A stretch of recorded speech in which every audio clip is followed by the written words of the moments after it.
Hi there guys, this is Simon from Ivy Audio, and in this episode of Scripting with Simon, we're going to be talking about skinning UI elements.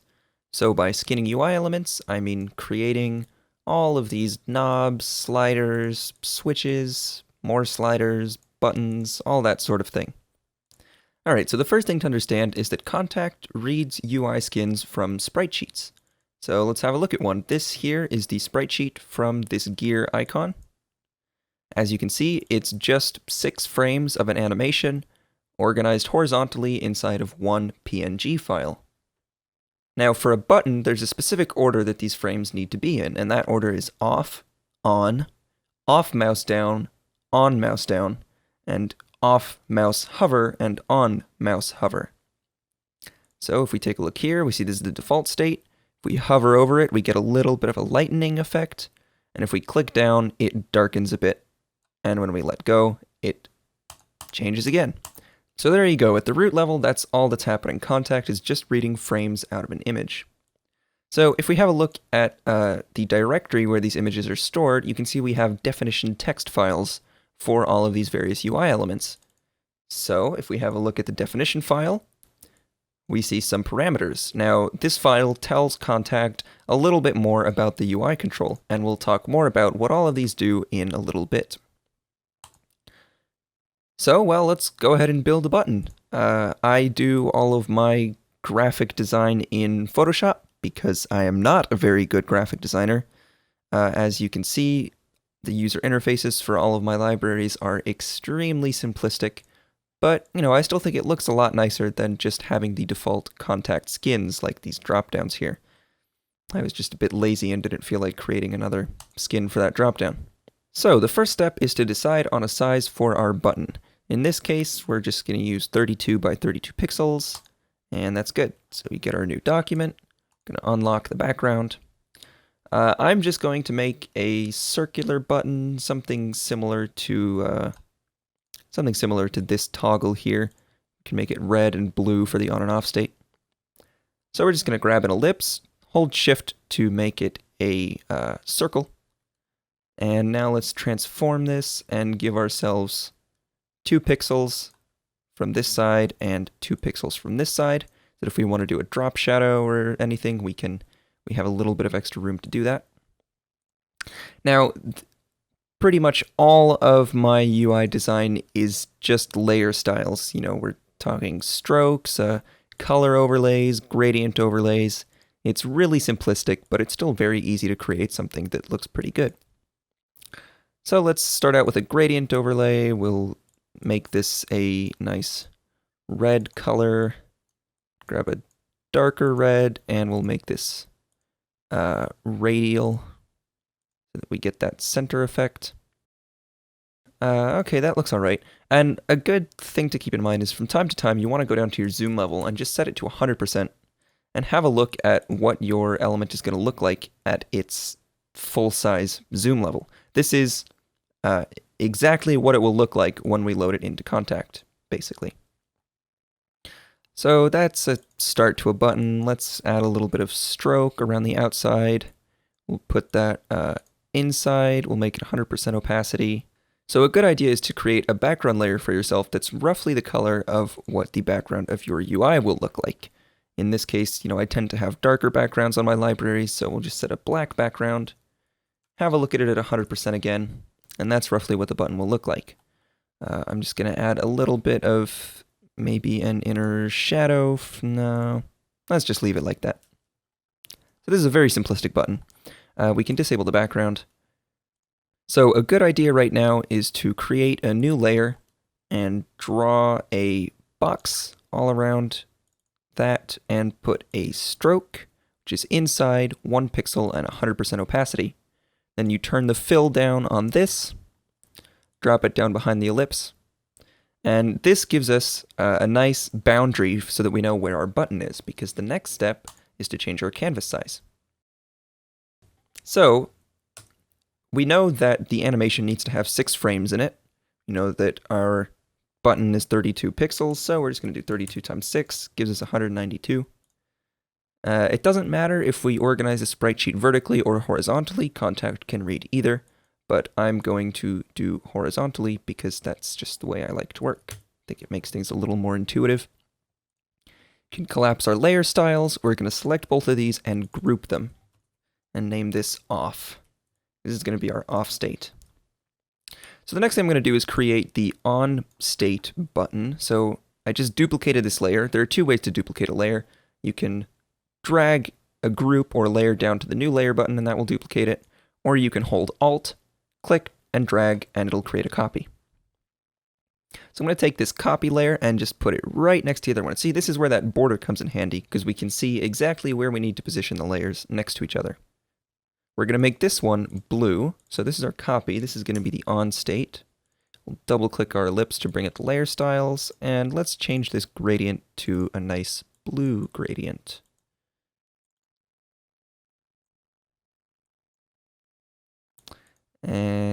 Okay. Again, it's a good idea to zoom out to 100% from time to time and just have a look at things. It doesn't actually look too great, but whatever, let's stick with it. So we have our off and on states. Let's duplicate both of these 2 more times for the other 4 states. So we're going to name these in the order that Kontakt reads them. So that's off, on, off, mouse down, on, mouse down, off click, or off hover, sorry, and on hover. So now we can move all 4 of these groups over and move the last 2 over here. Now if we just cycle through those, off, on, off mouse down, on mouse down, off hover, on hover. There we go. So we can actually come in and disable all of the rectangles now since everything is nicely positioned. And now we pretty much have a sprite sheet. We could render this and load it into Kontakt, but we won't have any kind of hover effects or click effects, which do add a little bit of feedback so that you know what controller you're about to click on. So let's go ahead and take our mouse down layers and do something to them. For this, we'll just make them a little bit darker. So a really easy way to do that is just open up your layer style, go to color overlay. We're going to grab black and bring it down to maybe 5% opacity. Even 5% is going to be visible. We'll do the same thing on the mouse down for our blue state. We'll go to color overlay, make it black, make it 5% opacity. There we go. It's really, really subtle right now. You can barely tell the difference, but it will be visible when you're mousing over it. And for the hover effect, let's make these a little bit lighter. So one easy way to do this, again, you can just come into your layer style, go to color overlay. You could also use an inner glow. It doesn't really matter. If we just take white and bring this down to 5%, that will lighten everything a little bit. And that's actually fairly light, so I'm going to make it even less than that, maybe 2-3%. There we go. And let's do the same thing on our hover. Go to color overlay, select white, and make it 3%. So, as always, I'm sure there are lots of better ways to be doing this. This is just the method that I use. It's not meant to be the only method you can use. This is just a way to get started and kind of understand the concepts. So let's go ahead and save this as a PNG.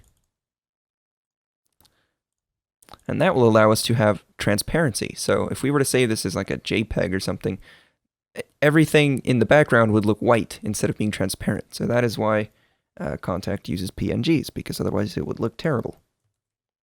So let's say this is button. And there we go. We have a sprite sheet. So let's take a look at it. Here's our pretty sprite sheet. It's not fantastic, but it gets the job done. So let's put this into Kontakt. We'll close these 2 libraries, make ourselves a new instrument, and let's just write a super basic script to load this button into Kontakt. So I'll do this in Sublime Text with the KSP plugin because it makes coding a lot easier. So let's start out with our onInit callback, of course. First thing we're going to do is make perf view, because there wouldn't be much point in inserting a button if you can't see it. We'll set UI height pixel and make that 130. Let's declare a switch. All right, and now the line of code that you need to skin a switch is, or any UI control really, is set control par string, because we're going to be loading in a string for the name of the skin that we want to apply. And I see if I hit tab, this is why the Sublime KSP plugin is amazing, is if I hit tab, I get auto completion with all of the fields that I need to input into this function. So you see, first it's asking for the UI ID. Now, if I were to just put switch here and copy and paste exactly this into Kontakt, it wouldn't work.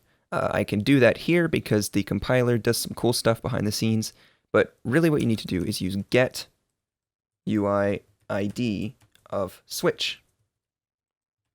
If you just put in switch, it's going to be saying, we want to change the control parameter of the value of switch, which doesn't make any sense, and Kontakt is not going to be happy about that. So I'm going to get the UI ID of switch.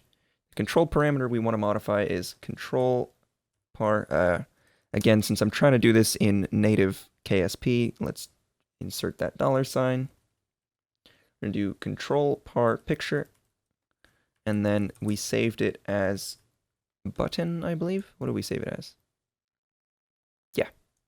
So if we compile this and paste it into Kontakt, go to the script editor, edit the first script. Look, we have a button, but it didn't apply the skin. Why not? Well, because we need the skin to be in a specific directory for Kontakt to recognize it. So the first directory that you can put skins in is documents, native instruments, Kontakt 5, pictures. So if we take our button and put it in here, we'll reapply our script. We don't even look, it did it automatically. And now we have a switch, but it's super ugly and it's not working correctly. It's got this ugly white background. You'll notice when we hit apply on that script, it automatically generated a text definition file for that skin. And this is what we need to modify in order for our button to be loaded correctly. So let's go over what these do. First off, has alpha channel. Now, alpha channel is basically transparency. We did save this with transparency, so we'll change this to yes. That'll get rid of that ugly white background there. Number of animations, well, it's a button, and we have 6 animations, so we'll put 6. Horizontal animation, yes, I set this sprite sheet up horizontally. And then vertical resizable, horizontal resizable, all of these are slightly more advanced options, which are covered in the KSP scripting manual and reference manual, which you can find online. Google is your friend. Let's go ahead and hit save and hit apply again. Oh, well, that got rid of the ugly white background, and now if we click, you can see it's subtle, but it does get a little bit lighter. All of our effects are working, but the button is cut off halfway, and we have this ugly white text on it. So let's fix that. Let's come back to our script. And what we're going to do is tell Kontakt what size this button is. So again, we're going to use set control par. We're going to use get UI ID of switch. This time the control parameter we're going to modify is control par width, and we said that was 32. So this time we don't need control par string because we're storing a number instead of a string. We're going to copy this, and this time we'll do control par height. Compile that, paste it in. There we go. Our button is now the correct width and height. You can see it gets a little bit lighter, it gets darker when we click on it, and it looks great. But we still have this ugly text on here, which I don't actually know why Kontakt does this. It's pretty annoying, but what we have to do is tell Kontakt, move the text for this control somewhere. It doesn't really matter where, as long as it's off screen, so we won't see it. So to do that, we're going to use set control par. Again, we're going to do get UI ID of switch. This time we're going to be modifying control par text position. Y. You can use Y or X, doesn't really matter. And just set that to something big, like 1,000. This will move the text for the control 1,000 pixels off screen. And let's hit apply. And there we go. Here's our pretty button. When we click on it, we got the hover effects, we got the transparency, and we got rid of that ugly text. Alright, so the last thing I'm going to cover in this video is what you should do with these pictures and definition files. It's a bit of a pain if you're working on multiple libraries to have all of your UI skins in the same directory, in Documents, Native Instruments, Kontakt 5 Pictures directory. Well, luckily, Kontakt instruments have the ability to read skins, impulse responses, and other files from a local directory. So the first thing to do is save this instrument. We already have it saved here, but let's go ahead and overwrite that. We're going to come into the editor, go to Instrument Options, and go to Instrument. Here we have Instrument Wallpaper and Resource Container. As a side note, you can set a wallpaper using this, but it's better practice to do it from within a script. So let's just ignore that for now. Instead, we're going to look at Resource Container. We're going to create a new resource container, and we'll save it to the same directory as this instrument. Usually you'll just give it the same name as the library, and it tells us no resource folder structure found. Would you like to create one? Yes, please. And this tells us that this resource container has 0 pictures, 0 script files. It hasn't found anything at all, which is totally normal because we haven't put anything in it yet. So now if we have a look at the directory where our instrument is saved, you see we have an NKR, which is your resources file, which will contain pictures and other interesting files. And it's created folders for us to put our resources while we're working with them. Let's go into resources, and look, here we have pictures, scripts, IR samples, and data. So if we come into pictures, we can copy our button, or you know what, let's go ahead and cut it, since it doesn't need to be in this directory anymore. And we'll put it in the pictures folder of the local directory for this instrument. We can confirm in the instrument options that it's reading files from the resources folder, which is what we want. We hit apply on the script again, our button resets, and it's still reading the button, but now it's reading it from this directory instead of from the My Documents directory. So that's nice. That allows you to compartmentalize your libraries and work on them totally individually without running into any kind of issues with this directory over here. Now, typically, your last step, once you've copied all of your skins to this directory, once you have any impulse responses you're using, once everything's all done, you're going to come into your editor again, Instrument Options, and we're going to create a resource container again. We're going to overwrite the old one. And this time, you see it tells us that it packed in a pictures file, which is our button. And now we can actually delete this entire resources folder as well as the data folder, since we don't need that right now. If we hit apply, our button resets again. It's still being read correctly, but this time it's reading it from the resource container. And that's just kind of standard practice on a lot of instruments if you don't want people poking around into your UI elements. And if you encrypt a library or something, that's the method that you want to use. So there you go. That's a general overview of how to skin UI elements in Kontakt. It's a very similar concept for knobs and other elements. Let's have a look at a knob. As you can see, again, it's a horizontally aligned spreadsheet inside of a ping file, except this time we have a lot of animations. I think it's 120. So obviously the Photoshop method that we used before isn't going to work, but in another video I'll be going over creating knob sprites and a really, really easy way to do it using Photoshop, After Effects, and a plugin called Sheeta, which makes things really easy. So there you go. That's your overview of creating buttons. I hope this tutorial has been somewhat useful. As always, you know, I'm not a professional. This is just the method that I use, and I hope it gets you at least started a little bit, makes things a little easier to understand. If you have any suggestions, comments, future videos you'd like to see, any specific questions about scripting, leave me a comment below, send me a message on Facebook, send me an email, and I'll see what I can do. If you're interested in the libraries we saw at the start of this video, You can download all of my libraries for free at ivyaudio.com. As always, I hope you enjoy using the libraries, and thanks for watching.